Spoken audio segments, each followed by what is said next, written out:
Samantha can't even be useful in the kitchen. I bet she doesn't serve good meals at home. Suddenly, all the cold stares in the room turned to me, seeing my reaction. Bob, feeling even more confident, began to boast loudly. "Man, my wife's cooking is terrible." "Huh, when did you taste my cooking? Aren't your meals always at your mistress's place?" "What?" I raised my voice, exposing Bob's infidelity. "It's no lie. I have evidence right here." I pointed to the documents held by my father-in-law. "My name is Samantha Waters, 35 years old. I've always been intimidated by the assertiveness some men have, even finding it scary. I have had very few romantic relationships and hardly dated. By the time I reached what they call middle age, my parents became concerned and suggested arranged dates. At first I refused, but with few opportunities to meet men and my parents pushing, I felt the pressure to marry and went on several arranged dates. One of them was with Bob. Bob was a kind, responsible man and an elite employee at a top-tier company. Though he was big both in height and build, he wasn't intimidating, and I didn't find him scary. Talks of marriage went smoothly, and I met Bob's parents. Bob's family runs a traditional cooking school, and his father is a renowned master in the field. Bob's father, a serious man, always wore traditional outfits, which made me stand a little straighter every time I met him. On the other hand, my mother-in-law was soft-spoken, with a kind face brightened by dimples when she smiled. Bob and I decided to get married. My parents were over the moon, saying I had hit the jackpot. A condition of our marriage was for me to become a housewife, so I quit my administrative job at an electronics company. Even then, my colleagues teased me about marrying up. Looking back, that might have been the peak of my happiness. Bob told me he's currently swamped at work and might not be able to come home often, asking for my patience. He wanted to achieve certain milestones in his current job before quitting and helping with the family business. I admired his commitment and decided to support him. Years into our marriage, Bob rarely came home. I knew he would be busy, but I didn't expect this. Most nights I'd be alone in the living room of our apartment, which Bob's parents had generously provided for us, waiting for him. Guess he's not coming home tonight. I've only cooked for Bob a few times since we got married. He hardly ever came home, and when he did, it was very late. He often went on business trips, sometimes leaving home for days. He usually ate out and worked late into the night. Despite coming home late, he'd be up and out extremely early. I'd often worry if he was getting enough rest or eating nutritious meals. He'd leave without even having breakfast. One morning, as Bob was getting ready, I asked him why he didn't eat at home. "Bob, I wish you'd have a proper meal." Without even looking at me as he was fixing his tie, he said, "It's fine, work's just really busy right now." "Don't worry about it, Samantha." Bob just said that and immediately left the house. Even on weekends, he's at work from early morning until late at night, regardless of whether it's Saturday, Sunday, or a holiday. He's often away on business trips. At first, I thought maybe Bob was trying to give me space, avoiding being at home too much, or perhaps he was embarrassed. I even thought such sweet things at one point. When he's out this much, it feels like I'm living alone. Bob has very few belongings, only the bare essentials. Naturally, we don't converse much, so I don't know Bob's hobbies, his favorite foods, or what he dislikes. Did I do something wrong? I pondered that as well. I talked to my parents about it, but they just said something like, "Men being busy with work is just right," and didn't take my concerns seriously. Even my few friends said, "It's better if the husband is out earning and not home," even saying they envy me. They too don't seem concerned about my feelings. While Bob handles the finances and always provides enough for our monthly expenses, so there's no financial insecurity, but this very lack of insecurity makes me worry more. I keep blaming myself, thinking I might have done something to upset him. I wonder if I'm lacking as a wife. I clean thoroughly, and I've been learning to cook, trying to make delicious meals every day. In the limited time Bob is home, when he sees my anxious face, he tries to reassure me, "Samantha, you're doing just fine." I forced myself to believe this is just how some couples are, but recently my father-in-law scolded me. I received a call from him at the end of the year. Getting a call from my father-in-law is rare, so I was taken aback when he suddenly yelled at me, making me drop the phone. "Samantha, what on earth are you thinking?" Did something happen? Don't play dumb. Why aren't you attending the family gatherings every single year? It was news to me that there were family gatherings. I had talked to Bob about New Year greetings before. He told me every New Year's Day the students from the cooking school come to greet his parents, so the family doesn't gather. Moreover, he said if the family did gather, there'd be too many people, making things unmanageable. Usually, only Bob goes to his parents' home with New Year's gifts. First of all, if you aren't attending this year's gathering, shouldn't you apologize for not being able to? His stern voice made me freeze. It's a New Year's tradition for me to stay home, while only Bob goes to his parents.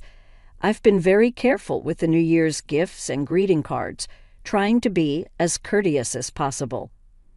I did suggest to Bob that maybe I should call, but he always said his parents were super busy around the New Year's, and I assumed it was because his father was a renowned cooking teacher. I was also a bit scared of meeting my strict father-in-law.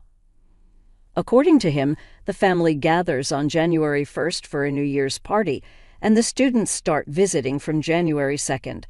I could only apologize over the phone. My father-in-law just criticized me, then hung up. After the call, my mind was filled with questions. What did Bob mean by "Samantha, you don't need to come"? Why did he lie about there being no family gathering? Did Bob really not want me to attend that much? That night, around midnight, Bob came home. I felt this was the only chance, so I braced myself and asked Bob about the New Year's gathering. "I got a call from your dad today. He was upset that I'm not attending the New Year's gathering." Bob sighed heavily and replied with an irritated tone, "You know how it feels to be at a place with so many people. Plus, many wives don't like going to their husband's family home, right? That's why I was trying to be considerate." I was shocked at Bob's misunderstood kindness. Sure, many might dislike visiting their spouse's family. I've heard my friends complain about it, but to never go even once, that's a bit much, isn't it? Bob was reluctant, but I insisted on attending the gathering. The Waters family's New Year's party was a grand affair with a lot of relatives gathered, exchanging greetings. At last, you showed up. It's only natural for family to attend such events. My father-in-law said sternly. Even when I told him that Bob had said there wasn't any family gathering, my father-in-law remained furious. "You've been avoiding us because you didn't want to see us," he accused. Unable to respond to his anger, I gave up on arguing. The rest of the family also gave me cold looks. I expected that and decided to endure. What I couldn't stand, however, was that Bob didn't come to my aid at all. Instead, he just quietly drank his beer. As the night progressed and drinks flowed, people started coming over to me with complaints. "I've never seen you do any housework. That's all Bob ever talks about," one said. In my mind, I whispered, "It's because Bob hardly ever comes home. You probably don't cook often, and when you do, it's not even tasty. That's why he always ends up eating out." Another chimed in. The words that came from the relatives were unfamiliar to me. What had Bob been telling them? I couldn't understand why he belittled me like that. Given everyone's stern remarks, I couldn't do anything but sincerely apologize. I helped out in the kitchen, serving drinks, feeling like I was walking on eggshells. I barely managed to greet all the relatives and students before heading home, completely drained. Bob said he was going to head straight to work from his parents' house, so like in the morning, he was on his own in the evening. Looking back, a lot of things seemed odd. Why did Bob say there wasn't any family gathering? Now there's talk that I'm that wife who doesn't do any chores. Could there be a connection between Bob not coming home and these rumors? Once something piqued my interest, I couldn't let it go. Luckily, I had plenty of time. I decided to follow Bob and see what he was up to. It's what you often hear detectives on TV call tail surveillance, or simply tailing. In the morning, I discreetly followed Bob when he left. I knew where Bob's company was, so I had no trouble tailing him there. It felt a bit exciting, like I was playing detective. It felt more fulfilling than just spending a day at home. I killed time at cafes and diners near his workplace and followed him when he left. That day he didn't do anything suspicious and returned to the office in the evening. I kept an eye on him from a cafe with a view of his office, and around 7 p.m., Bob came out. Was he leaving work early today? If he headed straight home, he would find out I wasn't there. I rushed home and managed to get there before Bob, hurriedly making dinner and waiting for him. But Bob didn't come home until after midnight. I felt something was off, so I decided to tail him again the next day. Bob's routine was the same from morning till evening. He'd go to the office, leave for a bit, and return in the evening. The real question was what he did afterward. As I kept an eye on him from a different diner, around 6 p.m., Bob left his office. Today I decided to tail him directly. Instead of heading towards the station for home, Bob started walking in a different direction. I hesitated for a moment. Bob was headed towards a downtown area lined with motels, much like Las Vegas's red light district. I mustered the courage to follow but lost him. As I was looking around, Bob suddenly appeared before me. Both of us were startled and just stared at each other. Bob was the first to speak. "Samantha, what are you doing here?" Caught off guard, I stuttered. "Why are you here of all places? What have you been up to during the day?" I was taken aback. Bob was the suspicious one, not me, yet he was acting like I was up to no good. First off, get back home. "We'll talk then." Being scolded by Bob in such a public place was too embarrassing, so I practically ran back home. The moment Bob got home late that night, he confronted me with something unbelievable. "You think just because you're bored at home you can follow your husband around? Why the hell should I have to support someone like you?" I tried to defend myself, albeit weakly. "I do take care of the house. Just because you do a little cleaning, don't say you're handling the chores. From now on, you've got a budget of $100 for the month." I was speechless. How am I supposed to live on just $100? The water and electricity bills are automatically deducted from my account, and I bet my food isn't costing you much, Bob said with a nasty smirk. "At least let me work part-time then." Looking down on me, Bob sneered. "No way. You work full-time just like me and don't even think about skimping on the housework." No matter how much I tried to argue, Bob's mind was made up. In the end, I had to return to my previous job at an electronics company. Now I was stuck doing all the housework on top of a full-time job. My life suddenly became incredibly hectic. I had no time for my detective hobby anymore. I was swamped with work and chores. Ever since that day, Bob had been constantly berating me, nitpicking about the housework. Every morning in the brief moment we crossed paths, he'd find something to complain about. "The windows are dirty. There's dust in the hallway. You didn't iron my shirt." And because I worked too, I had to handle these chores at night. Before I knew it, it was the end of the year, and the New Year's gathering was approaching. Bob, as always, said I shouldn't attend. "You should stay home. No need to join the gathering." I figured it was pointless to argue, so I kept silent. As Bob left, he threw a parting shot. "You're an embarrassment. I wouldn't want you in front of our relatives." His cruel words stunned me. How could Bob say something like that? I work from morning till night and handle all the housework. How could he be so harsh?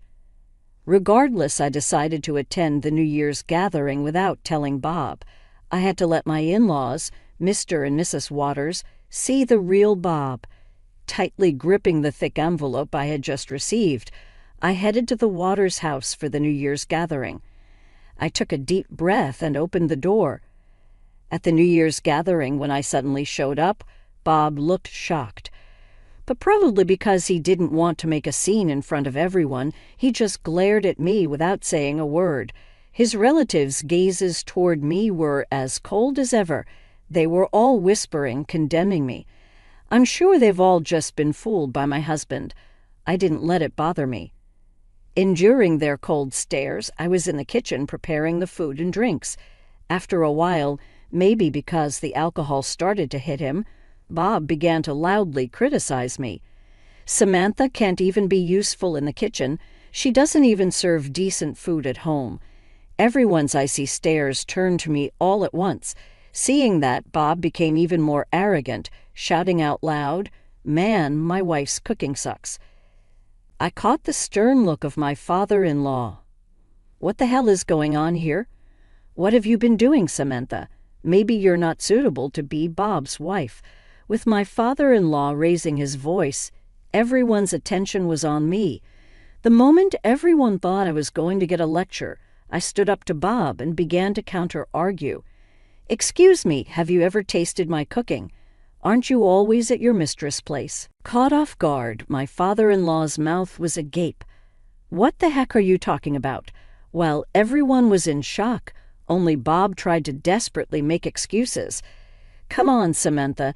Just because people are talking bad about you doesn't mean you should spread such lies." Turning to my father-in-law, Bob started to defend himself. "Dad, I don't have a mistress, I swear." "I hope so."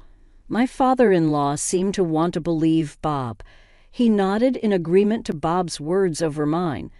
Thinking he had regained my father-in-law's trust, Bob puffed up his chest and started to shoot back, always saying crazy stuff. "There's something really wrong with you." It wasn't just a spur-of-the-moment claim that Bob had a mistress. I pulled an envelope from my bag, showing the documents inside to my in-laws. Bob continued to vehemently criticize me. "Hey, apologize now and I'll forgive you for lying." The relatives seemed to believe that Bob didn't have a mistress. They sent me stern glares.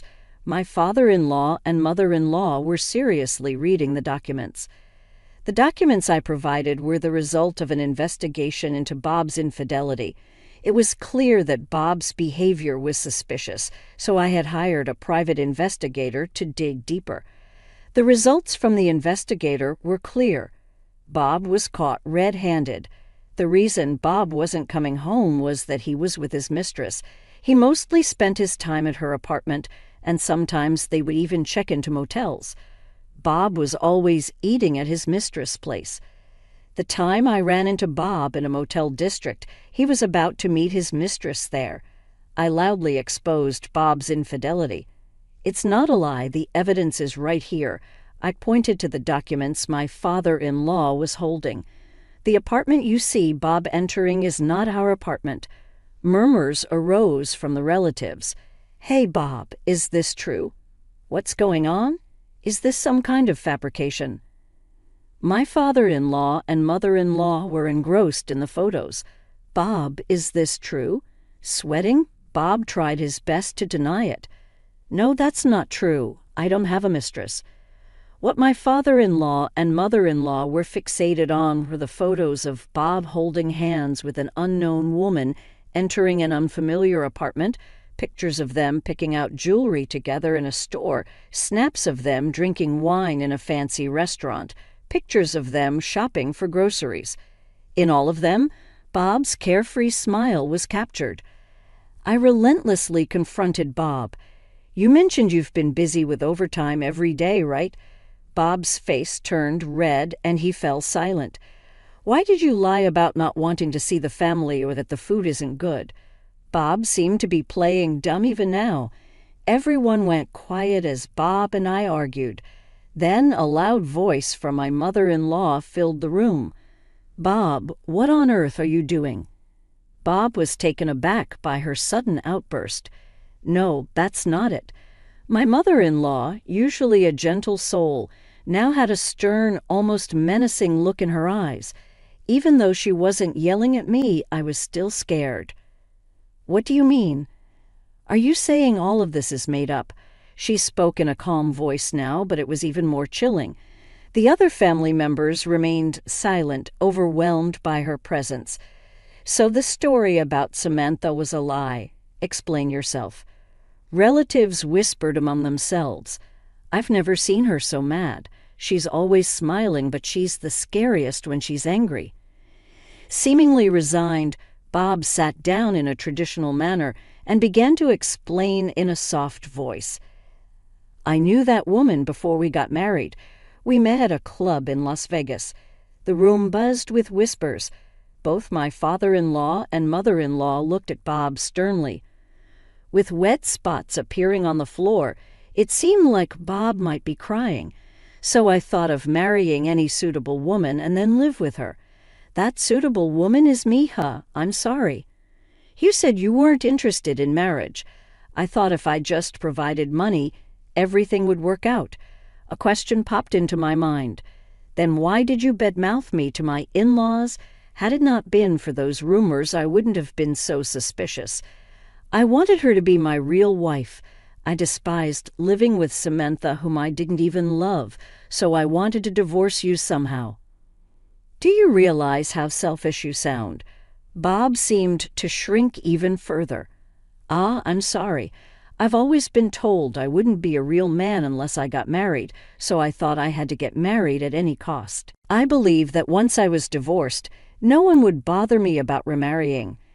Bob assumed that once divorced, his parents wouldn't interfere with his remarriage, so he could then focus on his affair. All he needed was an excuse for the divorce. He had to make it seem like it was my fault, not his. That's why he tarnished my reputation. The reason for setting the living expenses at $100 was that he didn't want me to find out about his infidelity.